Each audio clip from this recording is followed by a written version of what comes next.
আসসালামু আলাইকুম ওয়া রাহমাতুল্লাহি ওয়া বারাকাতুহু। বন্ধুরা, তোমরা কেমন আছো? আশা করি প্রত্যেকেই ভালো আছো। আমিও ভালো আছি আলহামদুলিল্লাহ।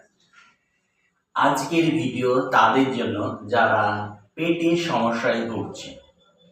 পেটের সমস্যা বলতে বন্ধুরা গ্যাস, অ্যাসিডিটি, খাওয়ার পরে পেটটা ভারী ভারী বোধ করা, খাওয়ার পর গলা পর্যন্ত যেন কিছু আছে এরকম অনুভব করা বা বিভিন্ন পেটের সমস্যার জন্য আজকের এই ভিডিওটি।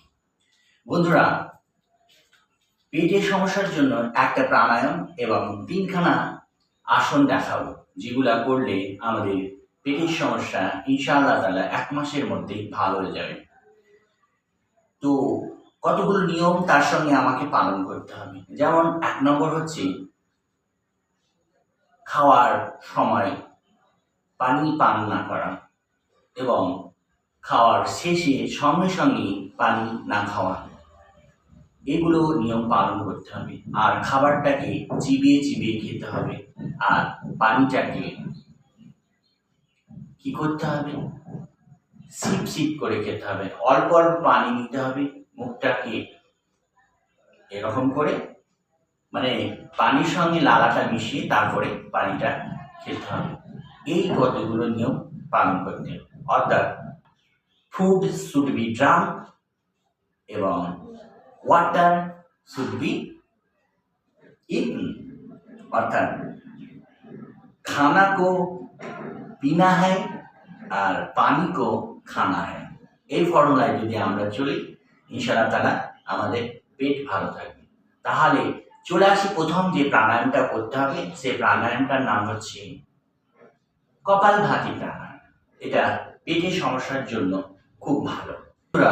পেটের সমস্যার সমাধানের জন্য, সমস্ত সমাধানের জন্য একটাই প্রাণায়াম, সেটা হচ্ছে বাহ্য প্রাণায়াম।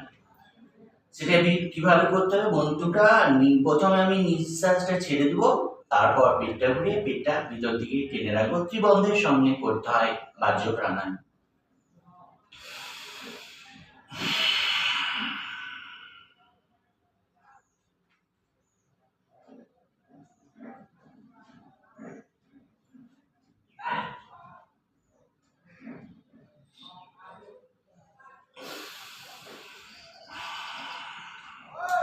এই প্রাণায়ামটা পেটের জন্য সবচেয়ে ভালো, কিন্তু সাধারণ মানুষ যারা, তারা হয়তো এইটা পারবে না। সেই জন্য তাদের জন্য কি, সেটা হচ্ছে কপালভাতি প্রাণায়াম। কপালভাতি প্রাণায়াম আমি যে কোনো মুদ্রায় এভাবে আমি বসে যেতে পারি। তারপরে আমি যখন নিঃশ্বাস ছাড়বো পেটটা ভিতরে যাবে, নিঃশ্বাস গ্রহণ করবো তখন পেটটা বাইরে আসবে। এভাবে করবো কপালভাতি প্রাণায়াম।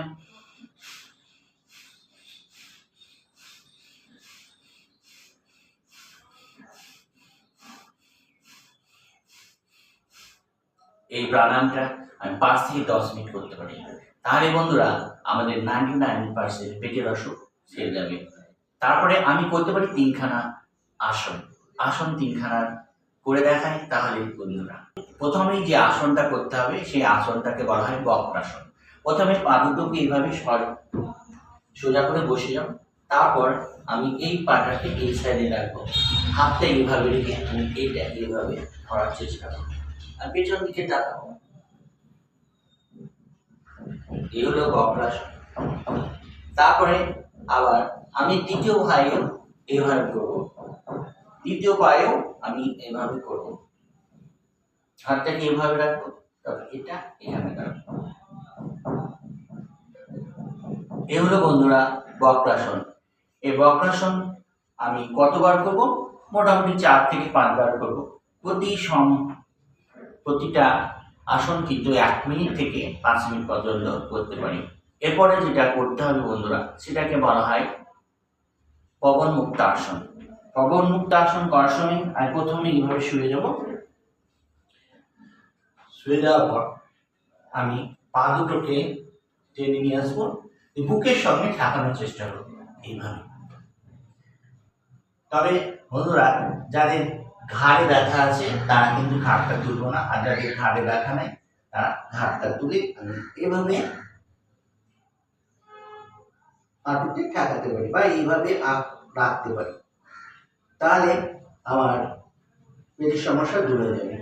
এ হলো বন্ধুরা পবন মুক্তাসন।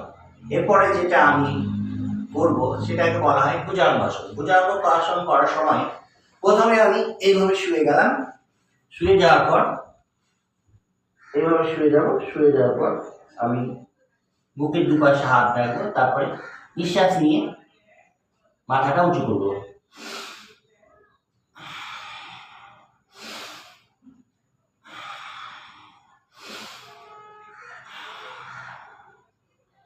এটা মোটামুটি 50 থেকে 60 বার করবো, তাহলে আমার পেটের সমস্যা, যাবতীয় সমস্যা ভালো হয়ে যাবে ইনশাআল্লাহ। বন্ধুরা আজকে এই পর্যন্ত। আপনারা ভালো থাকুন, সুস্থ থাকুন। উপকার পেলে অবশ্যই কমেন্ট করবেন আর আমার ভিডিওটা লাইক করবেন, বন্ধুদের মধ্যে শেয়ার করবেন, আর ভালো লাগলে সাবস্ক্রাইব অবশ্যই করবেন। আসসালামু আলাইকুম ওয়া রাহমাতুল্লাহি ওয়া বারাকাতুহু।